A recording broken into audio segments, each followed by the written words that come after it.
तो hello friends and welcome to UPSC Udaan. और आज हम लोग जो है वो इस हफ्ते का जो हॉट टॉपिक है, इस हफ्ते नहीं ऑलमोस्ट एक दो हफ्ते से जो सबसे ज़्यादा न्यूज़ में टॉपिक चला आ रहा है, that is Israel Palestine issue को हम लोग डिस्कस करेंगे।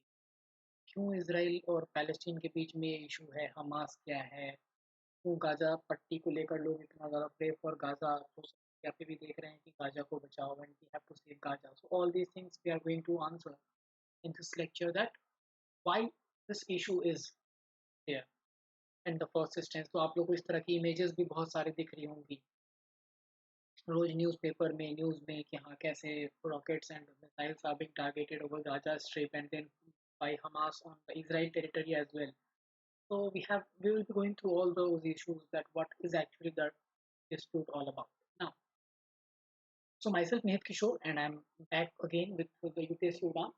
So now after a bit delay, but yes, we are back. Now, every week we are going to cover some hot issues, and now this week's issue is Israel Palestine, of course. So, now we will start. But why do we need to study about Israel Palestine issue in the first instance? क्यों पढ़ना है हमें आखिर Israel Palestine का issue? तो हमें इसलिए पढ़ना है कि ये हमारे एग्जामिनेशन के लिए इम्पोर्टेंट है। ओके, तो अब हमारे एग्जामिनेशन के लिए इसलिए इम्पोर्टेंट है because it is a part of our syllabus. हमारे सिलेबस का ये इम्पोर्टेंट हिस्सा है। सिलेबस में अगर हम इसको प्लेस करेंगे, then it will be placed in under GS paper 2 and international relation. तो इंटरनेशनल रिलेशंस का ये पार्ट बनेगा, इसराइल पैलेस्टीन का जो कॉन्फ्लिक्ट है। इसीलिए हमारे लिए ये पर्टिकुलर टॉपिक बहुत ज़्यादा इंपॉर्टेंट हो जाए ना। अगर इससे क्वेश्चन आना होगा, सपोज कभी क्वेश्चन अगर यूपीएससी पूछेगी इससे, then what could be exactly the question, or what could be a model question for this topic? So the question could be discuss the prospects of the two-state solution between Israel and Palestine and its impact. तो Israel Palestine के बीच में कोई prospect बताना है हमें, जो कि to state solution का अगर है तो, या हो सकता है तो, एंड इट्स इम्पैक्ट ऑल्सो, उसके क्या इम्पैक्ट्स भी होंगे उसके साथ हम, तो ये एक मेन सा क्वेश्चन हो सकता है। ठीक है, तो हम लोग इसका डिस्कशन स्टार्ट करेंगे। सबसे पहले हम लोग हिस्टोरिकल बैकग्राउंड इसका देखेंगे कि आखिर ये जो डिस्प्यूट है वो हुआ ही क्यों स्टार्ट। ये डिस्प्यूट ऑब्वियसली अभी का डिस्प्यूट नहीं है, पुराना है, तो हम लोग इसका हिस्टोरिकल बैकग्राउंड देखेंगे। Then we will connect it with the recent incident. ठीक है, जो अभी के इंसिडेंट हो रहे हैं उसको हम लोग तभी कनेक्ट कर पाएंगे when we will be able to understand the historical background of this particular. तो ना, the seeds of the conflict were laid in 1917। What happened, आखिर 1917 में ऐसा क्या हुआ कि उसी टाइम पे इसकी नींव रख दी गई, इस कॉन्फ्लिक्ट। बेसिकली उस टाइम पे जो ब्रिटिश फॉरेन सेक्रेटरी थे, Arthur James Balfour, so he was the man responsible behind this conflict because there was something known as Balfour Declaration। and इस बाल्फोर डिक्लेरेशन में उन्होंने ये बोला, एक ऑफिशियल सपोर्ट ब्रिटेन का उन्होंने दिखाया, किसके लिए, for a Jewish national home. ना, क्यों जीविस लोगों को एक नेशनल होम देने की बात कही गई, तो ऑब्वियसली जीविस जो थे वो स्टार्टिंग से उनका एक तरह से कहा जा सकता है कि हमेशा से उनका क्या हुआ, उनका प्रोसिक्यूशन बहुत ज़्यादा लेवल पे हुआ। और उनको एक नेशनल होम कहाँ पर देने की बात कही गई, पैलेस्टीन में, जहाँ पे उनकी पॉपुलेशन सबसे ज़्यादा थी बाकी एरियाज के कंपैरिजन में। ठीक है, डेफिनेटली यूएस में भी था, यूके में भी था, but Palestine was a place जहाँ पे वो लोग इनको इस्टेब्लिश करना चाहते थे। इसी को बाल्फोर डिक्लेरेशन बोलते हैं। नाउ, इस बाल्फोर डिक्लेरेशन में जो है कहा गया, ये अल्टीमेटली जो है वो सच होता हुआ कब दिखा, 1947-48, जब जीविस स्टेट के लिए इसराइल का नाम सामने रखा गया। And then started the violence. किसने प्रोटेस्ट करना शुरू कर दिया, अरब्स ने, जो कि उस जगह पर ऑलरेडी थे। अरब्स ने इसको अपोज किया क्योंकि वहाँ पे बहुत सारे नॉन जीविस एग्जिस्टिंग कम्युनिटी जो थे, उनके लिए एक खतरा हो सकता था उनकी राइट्स को लेकर। इसलिए अरब्स ने प्रोटेस्ट स्टार्ट कर दिया वहाँ ना। अब इस अरब और जीविस के वायलेंस को चूंकि वो लोग नहीं कंटेन कर पा रहे थे, वो क्या किया, ब्रिटेन ने चुपचाप बहुत चालाकी से वहां से अपनी फोर्सेस को 1948 में वापस बुला लिया पैलेस्टीन, इस नाम पे कि उस टाइम तक हमारे पास यूनाइटेड नेशंस की एस्टेब्लिशमेंट हो गई थी, कब, 1945 में।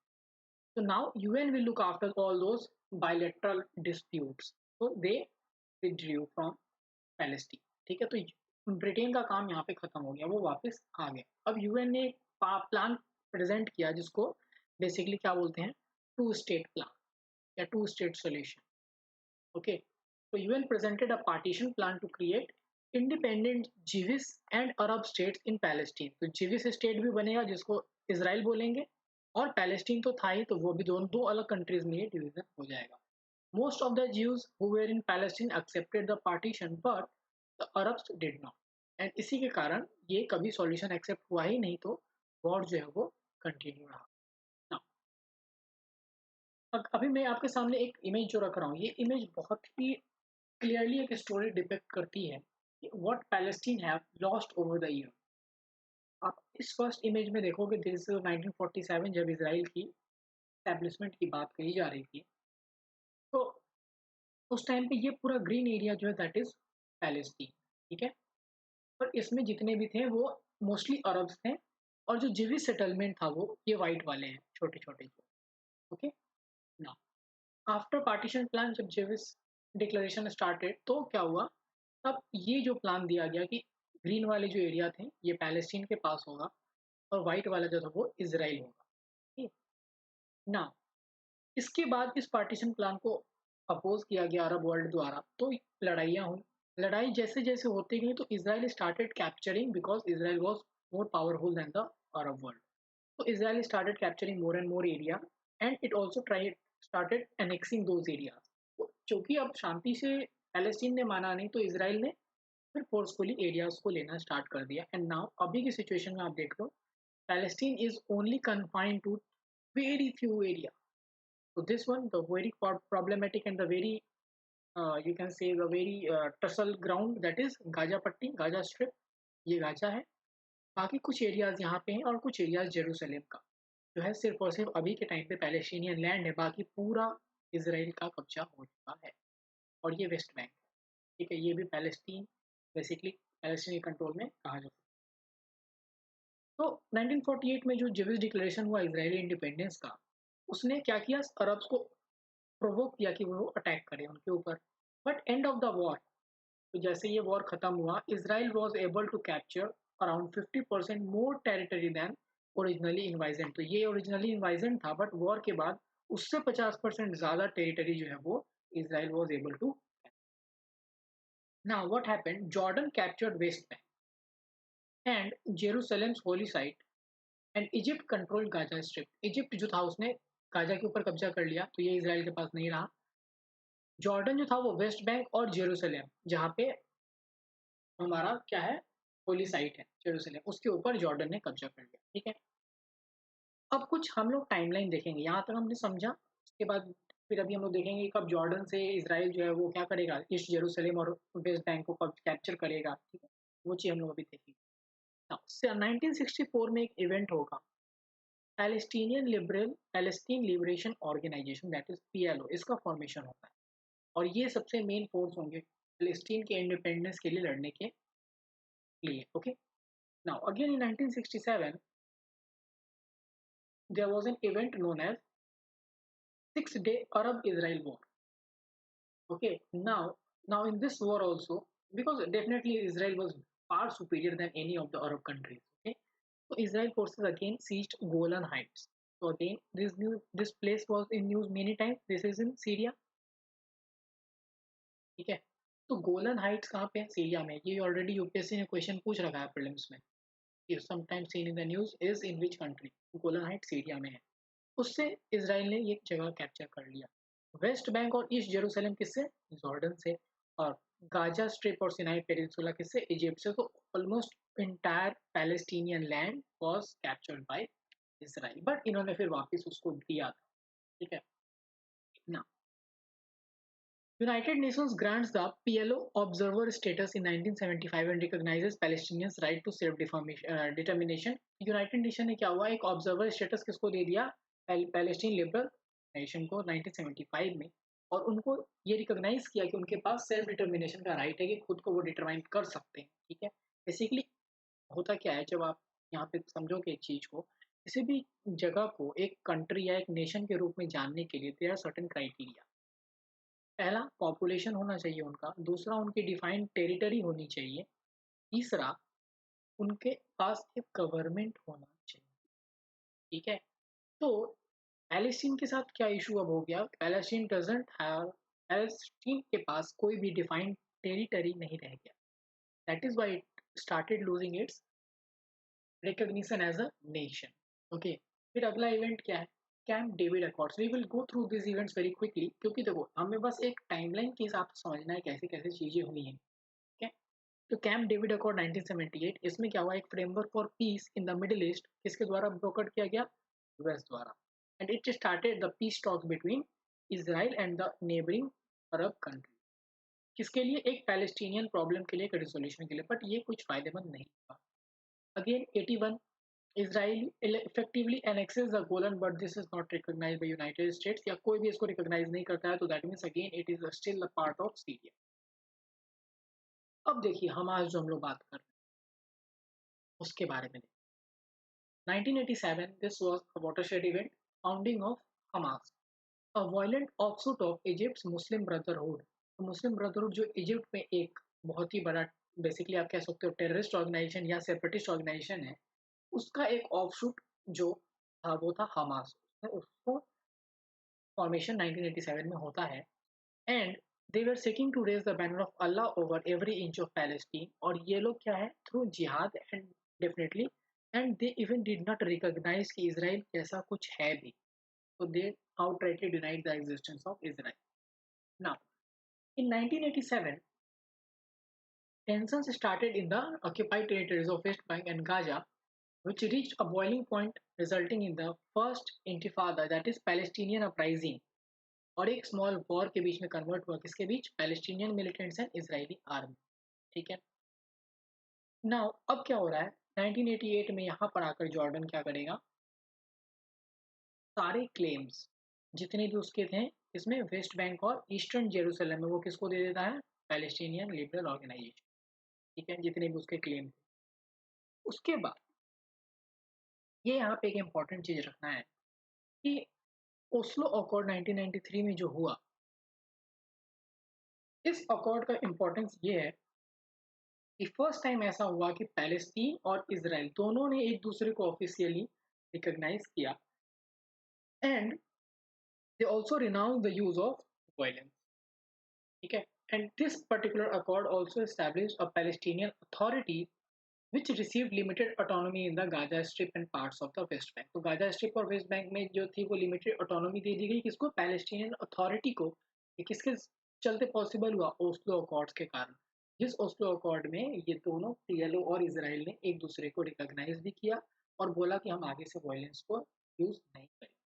ठीक है, ये 1993 की बात है। बट हुआ क्या, जैसे इसराइल ने यूनिलैटरल विड्रॉल कहाँ से, गाजा से ज्यूज का शुरू किया, ठीक है, उसी के साथ काउंटर, मतलब उसके साथ साथ ही एक चीज देखने को मिलेगी आपको, वो है हमास। अभी हम इस पे आएंगे।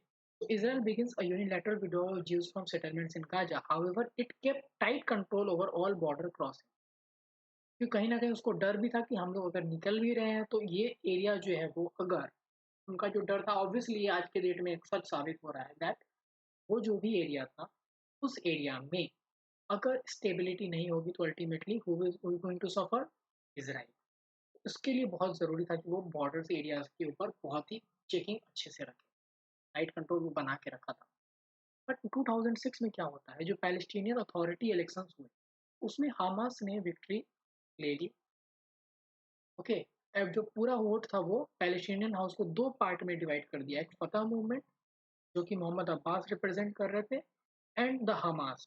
ठीक है, जो कि कैबिनेट और पार्लियामेंट को कंट्रोल। ठीक है, और इनके बीच में जो सुलह का एफर्ट था वो बिल्कुल फेल हो गया। ठीक है, अब now Palestinian movement splits after few months of formation of a joint Fatah Hamas government। तो ये स्प्लिट हो गए क्योंकि दोनों का डिमांड अलग अलग था। आपने देखा कि हमास की डिमांड क्या थी, they wanted a complete on the name of Allah, they wanted to run a jihad. ठीक है, तो क्या हुआ, हमास मिलिटेंट्स ने अब गाजा में से फतह को भगा दिया, निकाल दिया, यानी कि पैलेस्टीन आपस में ही लड़ना स्टार्ट। तो पैलेस्टीनियन अथॉरिटी के जो प्रेसिडेंट थे मोहम्मद अब्बास, उसने एक नया गवर्नमेंट बनाया रमल्ला, कहाँ पे, West Bank, which is quickly recognized by US and European Union. और गाजा जो था तब से ही किसके कंट्रोल में आ गया, हमास की। तो इस तरह से जो देखा जा रहा है कि गाजा में कंट्रोल हमास का कैसे हुआ, क्योंकि जो जॉइंट गवर्नमेंट बनी थी फतह और हमास की, it broke because obviously the intention of Hamas was very clear from the very beginning that they wanted to run a jihad under the name of Allah. Whereas Fatah moreover was more of democratic ideology. Okay, so now they started forming government in Ramallah, that is in West Bank, which was also recognized by US and European Union. But Gaza remained under Hamas control and not recognized by anyone. Now, then UN also upgraded in 2012 the Palestinian representation to that of a non-member observer state. तो धीरे धीरे state में जो levels होते हैं उसमें देखा जा रहा है कि अपग्रेड किया जा रहा था पैलेस्टीनियन को रिप्रेजेंटेशन को यूनाइटेड नेशंस में भी. Now, then in 2014, cases of violence like Israel responds to the kidnapping and murder of 3 Jewish teenagers in the West Bank by arresting numerous Hamas members. तो Hamas का existence जो है वो धीरे धीरे वेस्ट बैंक की तरफ भी बढ़ता चला गया. देन 2014 में बहुत ज़्यादा फायरिंग हुई थी. आपको बहुत सारी इमेजेस आए थे. उस टाइम पे भी यही चल रहा था, सेव गाजा. ओके, तो गाजा से रॉकेट्स मिलिटेंट्स ने फायर किए और जो ये है आपको क्या कहते हैं, इसराइल ने भी फिर ज्वाइंट में अटैक किया और then they resorted to violence, और वायलेंस से जाकर फिर ये मैटर इन लोगों ने सॉल्व करने की कोशिश की. So now then in 2014 one more thing happened, that is Hamas and Fatah, they formed a unitary government. Okay, now but still the distrust remained there. Okay, तो distrust इनके बीच में तब भी रहा, but इन्होंने गवर्नमेंट एक बनाई थी. Again it did not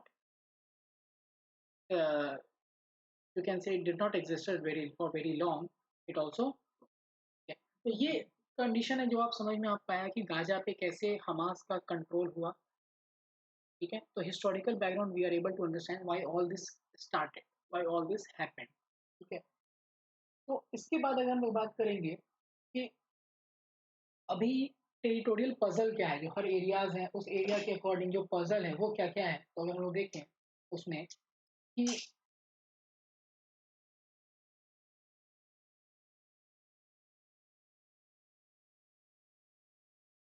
ये एक इमेज दिखाऊंगा मैं अभी आप लोगों को.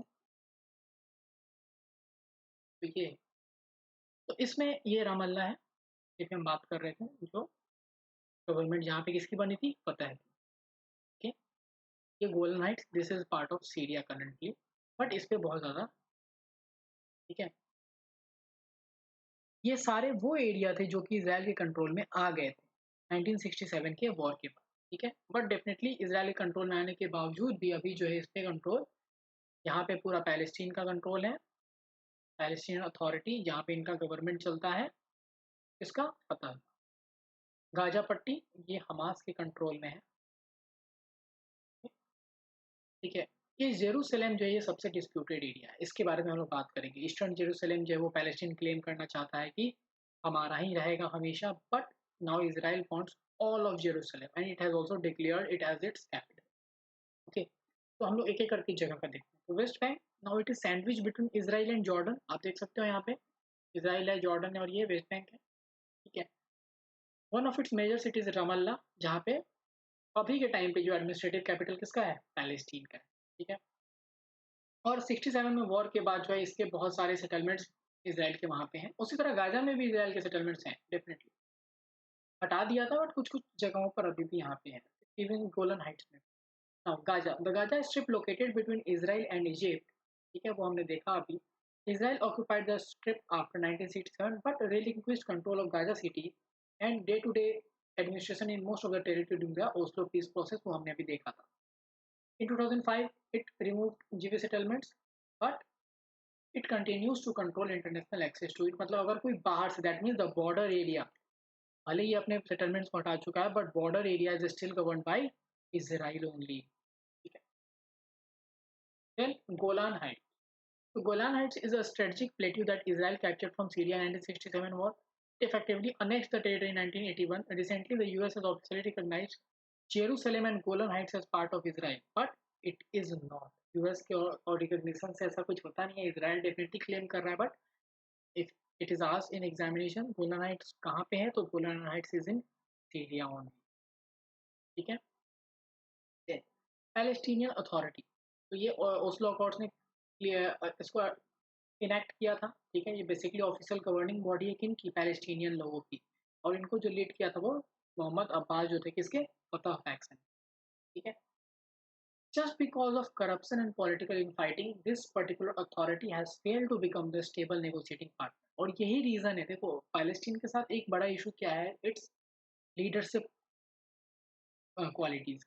लीडरशिप ऐसा मिला नहीं, Arafat for some times was there from PLA, but definitely उतना ज्यादा स्ट्रॉन्ग लीडरशिप लाइक इजराइल नहीं देखा गया है पैलेस्टीन में। This is one of the reason that it has failed to establish a better position over there. ठीक है, फतह के बारे में तो यासिर अराफात जिनकी मैंने अभी बात की, उनके द्वारा यह फाउंड किया गया था। It is the largest Palestinian political faction. It is a secular movement, तो जैसे हमास एक रिलीजियस मूवमेंट है, कम्युनल मूवमेंट है, ये एक secular movement, and it has dominantly recognize Israel किसमें, ओस्लो अकॉर्ड। हमास के बारे में हमने देख लिया है। ठीक है, now what is the two state solution, जो क्वेश्चन स्टार्टिंग में हमने देखा था उसको हम लोग आंसर करेंगे। It is based on the United Nation resolution of 1947 which propose two state, एक जहाँ पे जियोनिस्ट यानी कि ज्यूज जो थे वो मेजोरिटी में थे वहां बनेगा, और दूसरा जहाँ पे पैलेस्टीनियन अरब थे उन उस जगह पर उनकी जहाँ मेजोरिटी थी वहां पर दूसरा स्टेट बनेगा जो कि पैलेस्टीन होगा, और ये ज्यूज वाला जो है वो इसराइल होगा। ये अरब ने रिजेक्ट कर दिया था, इसीलिए आज तक इसका कोई भी कंक्रीट इसको लेकर चीजें नहीं हुई है इंडिया के। ठीक है, अब अगर बात करते हैं why is the solution so difficult to achieve, क्यों डिफिकल्ट है अचीव होना ये two state solution, because borders, कोई कंसेंसस नहीं है कि कैसे प्रिसाइजली जो है वो बॉर्डर ड्रॉ किया जाए। क्योंकि अगर आप देखोगे, जब हमने इमेज में देखा था कि इसराइल अंदर में है, जैसे मान लो अगर इस तरह से मान लो इमेज है सपोज, तो इसराइल यहाँ भी है, यहाँ भी है, यहाँ भी है, पैलेस्टीन यहाँ है, यहाँ है, यहाँ, border demarcation is very difficult. तो this is one of the important problem कि नहीं हो पाए। ठीक है, फिर जेरूसलम, तो एक और एरिया जो कि सॉल्यूशन या टू स्टेट सॉल्यूशन को अचीव होने में दिक्कत दे रहा है, दैट इज जेरूसलम। तो both sides claim Jerusalem as their capital, दोनों मानते हैं कि जेरूसलम ही उनका कैपिटल है, और साथ साथ चूंकि Jerusalem has a connection of religion, तो रिलीजियस वर्शिप का एक सेंटर है दोनों ही के लिए, for Jews also and for Islam also, for Muslims also. तो they consider it as a center of religious worship and cultural heritage, making its division very difficult। और 2017 में Israel declared Jerusalem as its capital, और US found this and US supported basically this particular. तो ये एक और issue है। Refugees, बहुत सारे पैलेस्टीनियन हैं जो कि इसराइल से इसराइल में गए थे अपने घर छोड़ के, now they Israel wants to return them. ठीक है, और इसराइल में आना चाहते हैं जो भी पैलेस्टीनियन, तो इसराइल उनको आने नहीं देगा।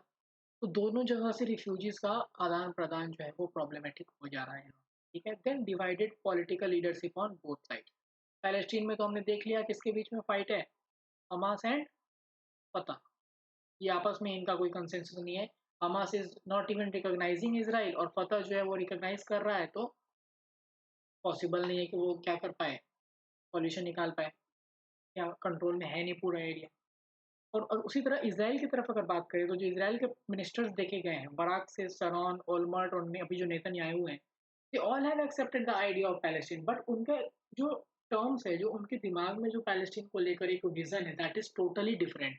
सबके लिए अलग अलग पैलेस्टीन का फॉर्मेशन उनके दिमाग में है। तो इसके कारण उनके अंदर भी कंसेंसस नहीं है, और पैलेस्टीन के साइड भी कंसेंसस नहीं है। This is the lack of political leadership. पूरे दुनिया का स्टैंड अगर देखें इसराइल पैलेस्टीन के कॉन्फ्लिक्ट में, then nearly 83% of world has already recognized Israel. तो इसराइल तो कंट्री है अभी करेंटली, ठीक है, एज अ सॉवरेन स्टेट, और उनके साथ डिप्लोमेटिक रिलेशंस रखा है, even including India. But at the same time most of the countries are also sympathetic to Palestine. तो इमोशनल सपोर्ट जो है वो पैलेस्टीन के साथ भी मोस्ट ऑफ द कंट्रीज का है। ठीक है ना, what actually is happening, what do both parties want? तो Palestine wants Israel to halt all expansionary activities। तो देखो पैलेस्टीन को थोड़ा दिमाग तो आया बट लेट आया।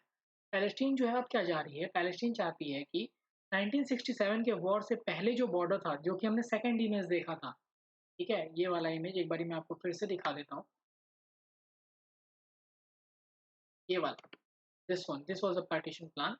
ये इमेज अब पैलेस्टीन मानने को तैयार हो गया है। बट पैलेस्टीन कह रहा है कि चूंकि ये 1967 के वॉर के बाद ये इजराइल की हालत थी, तो ये कह रहा है कि इस पे नहीं, हम इस चीज पर अग्री होने के लिए रेडी हैं। ठीक है।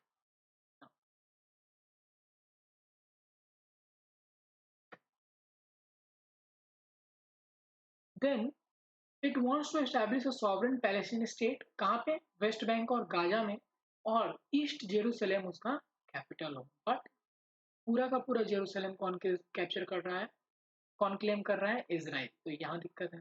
Then also Palestine wants that its refugees, जिन्होंने अपने घर लॉस किए कहाँ पे, 1948 में जब वॉर हुआ, उनको वापस आने दिया जाए, जो कि इसराइल ऑब्वियसली कभी नहीं चाहेगा।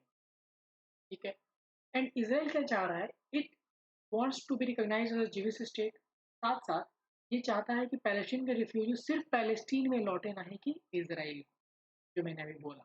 इसके साथ साथ जेरूसलम पूरा चाहिए इसराइल को। This is also one of the issue. अब इंडिया का स्टैंड क्या है, क्योंकि हम ऑब्वियसली थोड़ा इंडिया के स्टैंड की तरफ भी बात करेंगे।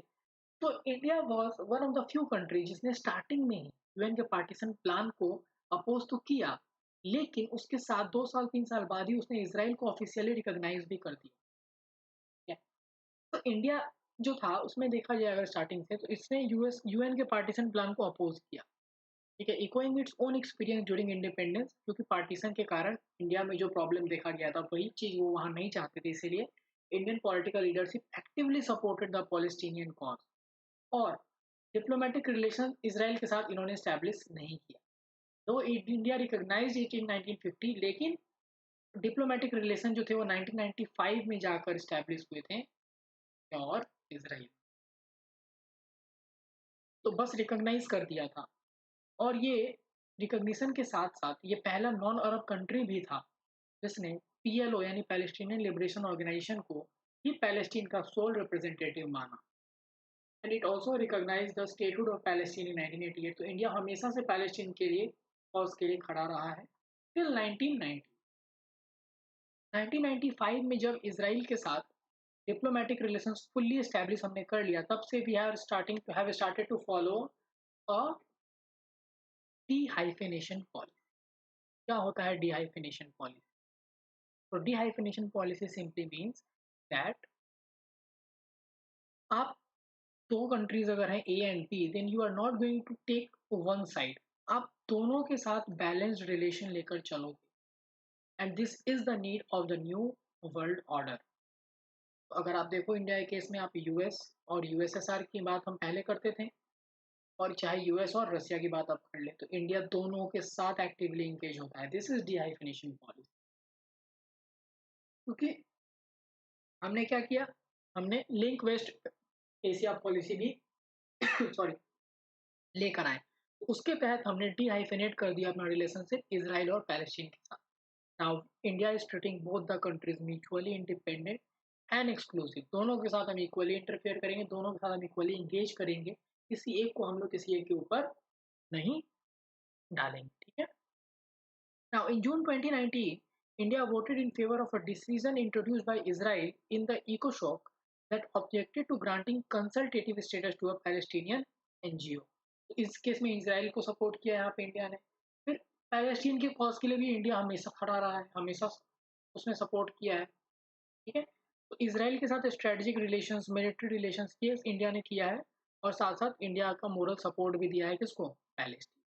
India is following a dehyphenated policy with respect to Israel and Palestine। ठीक है, ये हमारा जो है टोटली हम लोग क्या देख लिए, right from the beginning to 2020, जो भी हमारे टाइमलाइन था, जो हिस्टोरिकल इवोल्यूशन थे, जो फैक्टर्स थे, सब कुछ हमने देखा। अब जो रिसेंट डेवलपमेंट जो ये कुछ हफ्तों से चला आ रहा है उसके बारे में अगर बात करें, तो बेसिकली इसराइल आर्म फोर्सेज ने क्या किया, they attack the al Aqsa mosque. कहाँ पे है ये, हराम शरीफ, जो कि कहाँ पे है, जेरूसलम में। बिकॉज किसके पहले, just ahead of a March by Zionist nationalists commemorating Israel's capture of the eastern half of the city in 1967. ठीक है, तो बेसिकली इसराइल के जो आर्म फोर्स है उसने अटैक किया इस पे, और जस्ट किसके पहले, ahead of a march by Zionist nationalists which commemorated the Israel's capture of the. A threatened eviction of dozens of Palestinian families in the East Jerusalem, which is in the neighborhood of Sheikh Jarrah, escalated the crisis further. तो threatened eviction किसका, Palestinian families का east Jerusalem से, इसने मामला को और ज्यादा aggravate कर दिया. अब जियोनिज्म है क्या? जियोनिज्म बेसिकली एक वर्ल्ड वाइड जेविश मूवमेंट है जो अल्टीमेटली इसराइल के डेवलपमेंट, इसराइल के एस्टेब्लिशमेंट के लिए का नतीजा हुआ. ठीक है, तो जीविस होमलैंड और इसराइल को सपोर्ट करने वाला जो मूवमेंट है उसको ही बोलते हैं जियोनिज्म. ठीक है, तो ये है. हाँ, उसके बाद अगर बात करें कि अल अक्सा मॉस्क के बारे में, तो ये क्यों प्रॉब्लमेटिक हो गया, क्योंकि it is one of the holiest structures in कहाँ पे, Islamic faith. It sits inside a 35-acre site known by Muslims as Haram al Sharif और the noble sanctuary and by the Jews as the Temple Mount. ये city जो है वो Jerusalem का old city का part है जो कि क्रिश्चियन, ज्यूज और मुस्लिम तीनों के लिए सेक्रेड है. So it is believed to have been completely early in the 8th century and faces the Dome of the Rock, the Golden Dome Islamic shrine that is widely recognized symbol of Jerusalem. ठीक है, और UNESCO जो है, it has classified the old city of Jerusalem and its walls as world heritage site. तो चूंकि तीन religion का ये सेक्रेड प्लेस है, इसीलिए यहाँ के जो डिस्प्यूट्स हैं वो सबसे ज़्यादा प्रॉब्लमेटिक. क्रिश्चियन तो चलो ज़्यादा नहीं है, बट ज्यूज और इस्लाम, इन दोनों का ये सेक्रेड प्लेस है जिसके कारण ये इशू. जेरूसलम के ऊपर को जो कॉन्फ्लिक्ट है तो क्यों अगर हुआ, अभी हम लोग बात कर रहे हैं ना जेरूसलम में ये जगह है, तो ये जेरूसलम का कॉन्फ्लिक्ट कहाँ से आ रहा है, तो ये इजराइल पैलेस्टीन का कॉन्फ्लिक्ट का सबसे इंपॉर्टेंट मुद्दा ही रहा है. जब प्लान आया था यूएन का पार्टीशन का, उसमें कहा गया था कि जो जेरूसलम है it will remain as an international city, that means दोनों का पार्ट होगा. ठीक है, लेकिन फर्स्ट अरब इसराइल वॉर में इसराइल जो थे इसका वेस्टर्न हाफ को कैप्चर कर लिए, और जो 6 डे वॉर हुआ उसमें ईस्टर्न पार्ट को भी जॉर्डन से कैप्चर. ठीक है, तो जो हरम अल शरीफ है जो ओल्ड सिटी में था वो भी कैप्चर 1948 में ही हो गया था जहां पर ये मॉस्क है. Okay, now since it's annexation Israel has expanded settlements in east Jerusalem also, जो कि कौन क्लेम करता है, पैलेस्टीन उनका कैपिटल के रूप में, और इसराइल पूरे सिटी को एक यूनिफाइड इटर्नल कैपिटल के रूप में देखता है. तो this is the tussle point और this is the conflicting area दोनों के बीच में. और जो एक और इशू है दैट इज शेख जरा इशू. बेसिकली ये वो है कि जो थाउजेंड्स ऑफ पैलेस्टीन थे वो पैलेस्टीनियन जो थे वो अपने घरों से एक्सोडस उनका हुआ था, निकाला गया था उनको, exited when the state of Israel was created, तो पैलेस्टीन. ठीक है, and 28 of those Palestinian families move to Sheikh Jarrah. कहाँ पे है ये, ईस्टर्न जेरूसलम में. इन 1956 जब ईस्ट जेरूसलम जॉर्डन के द्वारा रूल किया जाता था, सो जॉर्डन का ministry of construction and development और यूनाइटेड नेशन का रिलीफ एजेंसी जो है, it facilitated the construction of houses for these families उस जगह पर. लेकिन 1967 में कौन कब्जा करेगा इसको, इसराइल.